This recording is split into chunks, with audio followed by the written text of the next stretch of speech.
el podcast de l'Hèstia Menorca. Hola, què tal? Salutacions, benvinguts a un nou episodi, a un nou capítol, el tercer d'aquesta segona temporada que dediquem a l'Hèstia Menorca, el millor equip de bàsquet de Menorca i, per extensió, com diem sempre, també de les Illes Balears. Adrià Quatrecases, com estàs? Axel Camarasa, molt bé, i tu?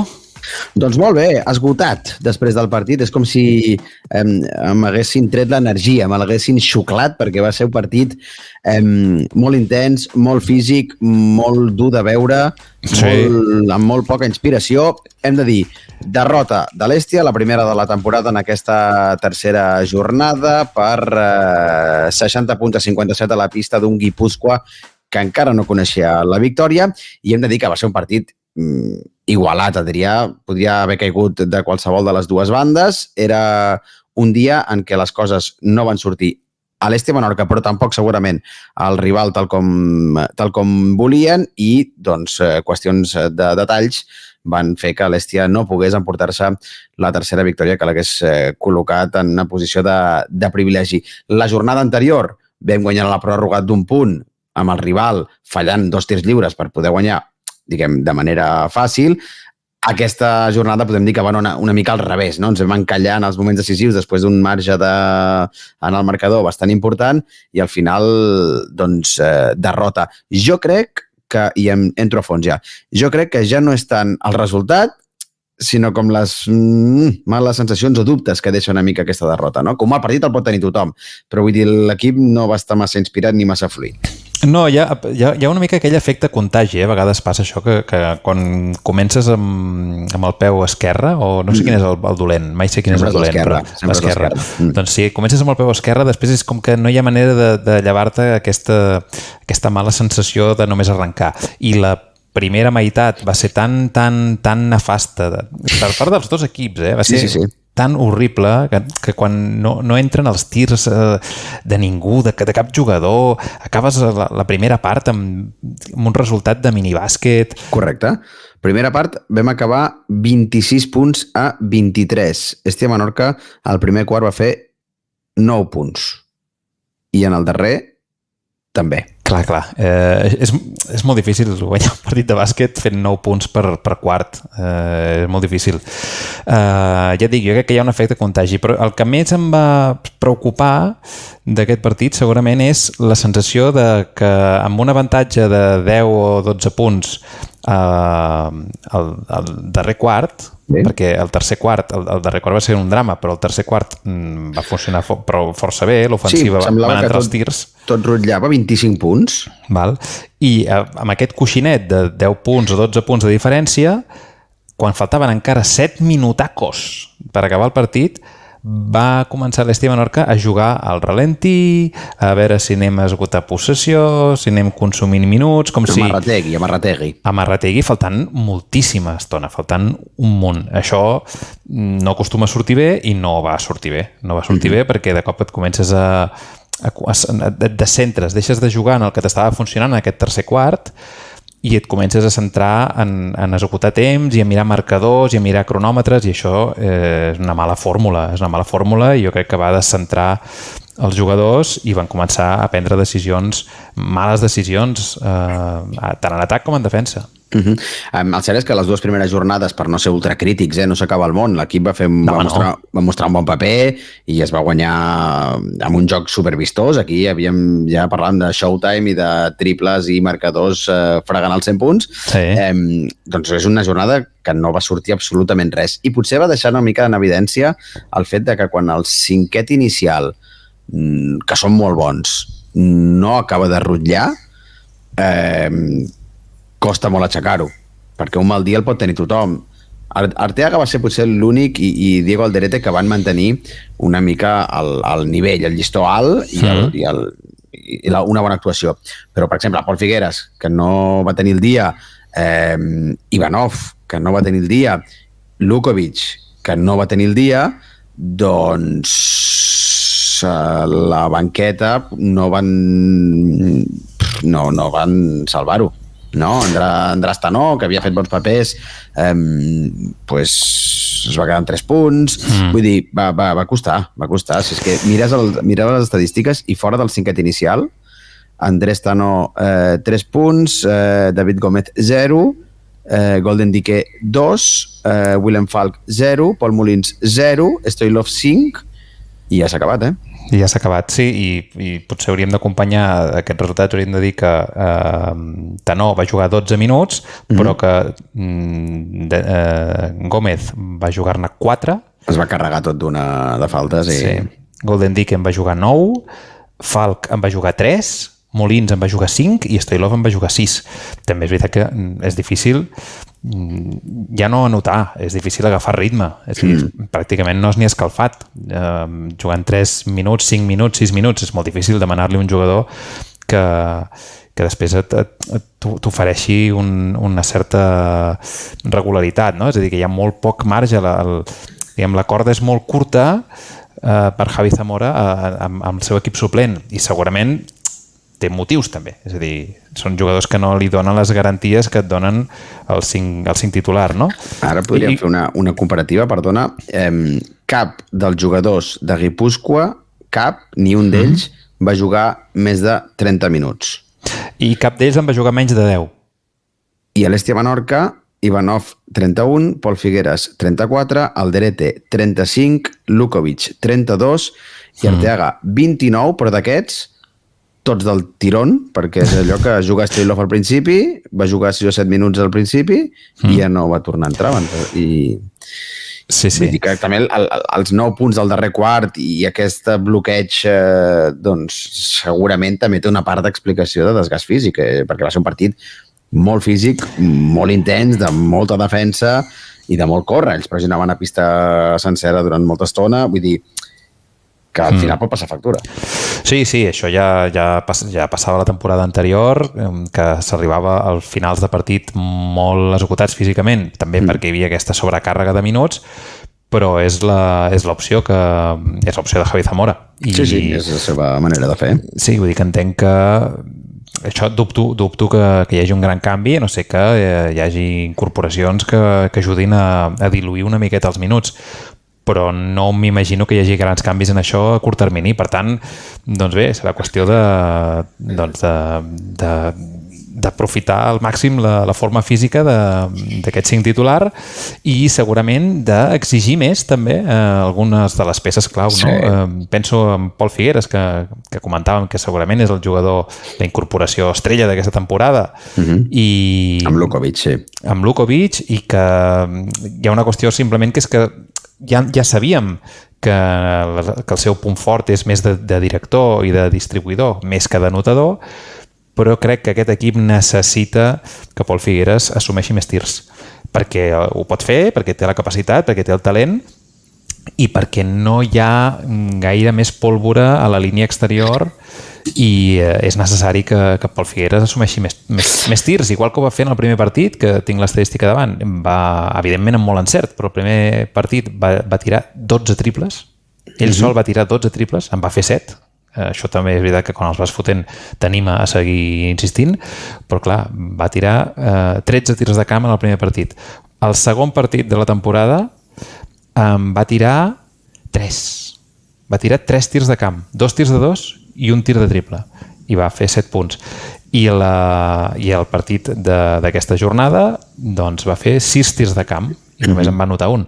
0 de 4 en triples. Sí. Bé, 0 de 4 potser ja està més bé, però crec que ha d'assumir més responsabilitats en atac també a nivell de finalització. Crec que, vaja, m'estranyaria que això no li estigui dient també Javi Zamora, que no està allí, que no tingui por i que assumeixi més galons. Haurem de veure quin Pol Figueres, no, és el que s'acaba imposant, diguem, el de la primera jornada, atrevit i amb encert, o el de les dues últimes, potser més poruc, més tímid i com a conseqüència també menys encertat. Si una cosa queda clara és que, crec, entre les mancances de l'equip, si s'ha de fer un reforç, coincidim que és un base? Sí, m'encanta que la primera derrota de la temporada ja estem parlant de reforços. No, perquè sempre hem dit que quedava una fitxa lliure Sí. i que es buscava al mercat alguna oportunitat. No estic, vull dir, no m'estic carregant res, No, Vull dir, està clar. 2 victòries i una derrota per començar la temporada, tal i com veníem, totes les expectatives generades, ho firmàvem, I també a favor dir que el dia que jugues un molt mal partit ets molt a prop de guanyar-lo. Sí. Saps? Vull dir que també... Sí, no, però estic d'acord, estic d'acord que segurament un punt més de notació ofensiva seria, diguem, la peça que en cas de necessitar incorporar-ne alguna segurament seria la necessària. I en part perquè el joc interior doncs és molt solvent. Arteaga està que se surt, és a dir, sí. Que ara mateix és el jugador amb més valoració de tota la lliga i segueix fent uns números d'escàndol, no només uns números, està jugant molt millor, té molt més espai, no sé si ho vam comentar el darrer partit o no, ja no me'n recordo perquè tinc temes meus de demència, però clar, l'estructura de l'equip actual l'afavoreix molt. Tenir un 4 que ha jugat molt obert com és Lukovic fa que no hi hagi saturació dins la pintura. La té tota per ell, es converteix en el rei del castell, no? Perquè té tota la zona per ell i això li dona molts espais i és on pot lluir el seu talent. I ho està aprofitant, està jugant molt bé i fins i tot en defensa està fent, jo crec que està amb més bona forma, el veig més àgil i a més amb aquestes alternances que comentàvem al darrer capítol entre la defensa del pick and roll en drop i la defensa del pick and roll més agressiva, en blitz.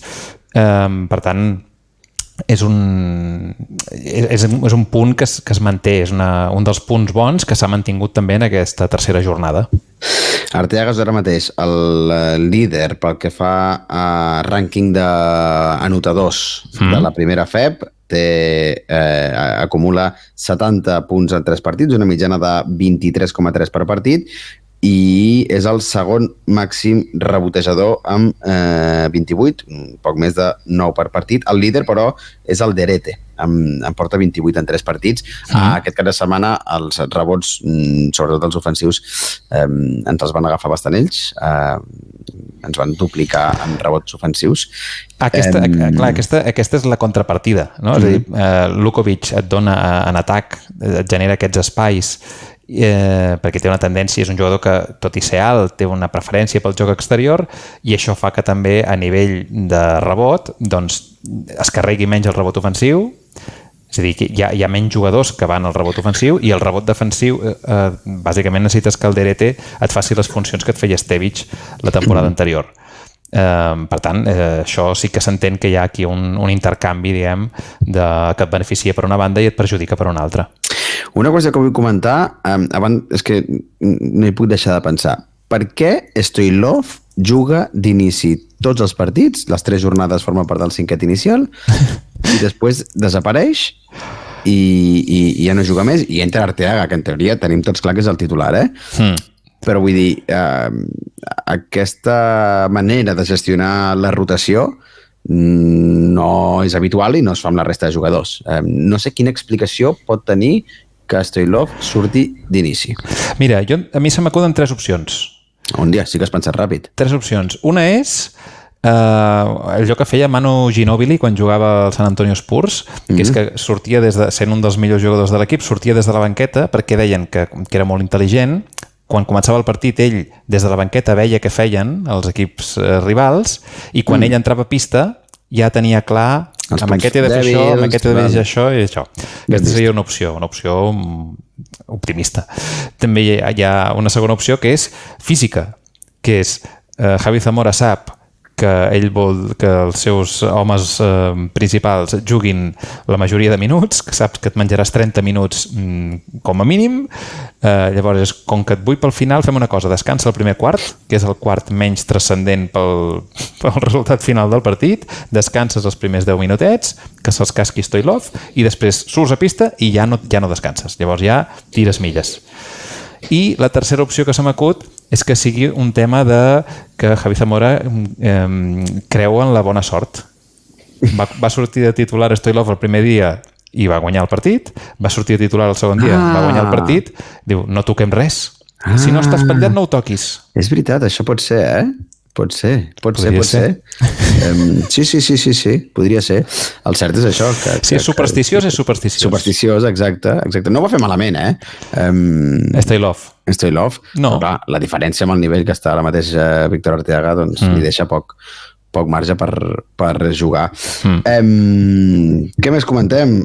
No pinta, vull dir, el desplaçament, el proper partit, vull dir, del cap de setmana, tornem a Vintalfa després de 2 desplaçaments consecutius, però rebem el líder, a l'Ourense. A l'Ourense, bueno. Un Ourense que... Em sap greu per l'Ourense. L'any passat era dels nostres, estava el club allà dels que lluitaven per la 9ª plaça fins al final, i ara doncs, ha començat molt i molt fort la Lliga, amb 3 victòries consecutives. Li va endinyar a Grupo Lega Cantàbria 93-65 aquesta jornada. Vull dir, diuen que juguen molt bé, que són molt bons, però bueno, confiem en l'efecte Vintalfa. Sí, és líder, però després de 3 jornades tampoc ara ens deixarem impressionar. Vull dir, no, però ha començat molt bé, Ha començat bé, però vull dir que si l'Estia Menorca no hagués fet... no s'hagués relaxat en aquest darrer quart, també tindríem 3 victòries i seria duel en la cumbre, entre primer i segon pràcticament, Sí, perquè només 3 equips han guanyat tots els partits, si no ho dic malament. Ara estic mirant... Sí, Ourense, Betis i Sant Pablo Burgos. El calendari va guanyar a l'anterior jornada a la pista de l'Oviedo i en la jornada inaugural li van dinyar 101 punts a un recent ascendit al Cartagena, Odilo Cartagena, i, bueno, potencial anotador, pel que sembla, aquest Ourense. Ens el trobarem el proper cap de setmana, la propera jornada. Molt bé, doncs escolta'm, sap greu per l'Ourense, que segur que els hi fa molta il·lusió el liderat. Bueno, us queda una setmana. Disfruteu-lo. Sí, s'us acaba. Última reflexió. Primera FEP tan complicada com que cap dels 2 recent descendits d'ACB està entre els hores d'ara invictes de la Lliga. Vull dir, el Palència ha perdut un partit i Montbus Obradoiro del nostre estimadíssim Oliver Estevich, si no vaig equivocat, n'ha perdut 2.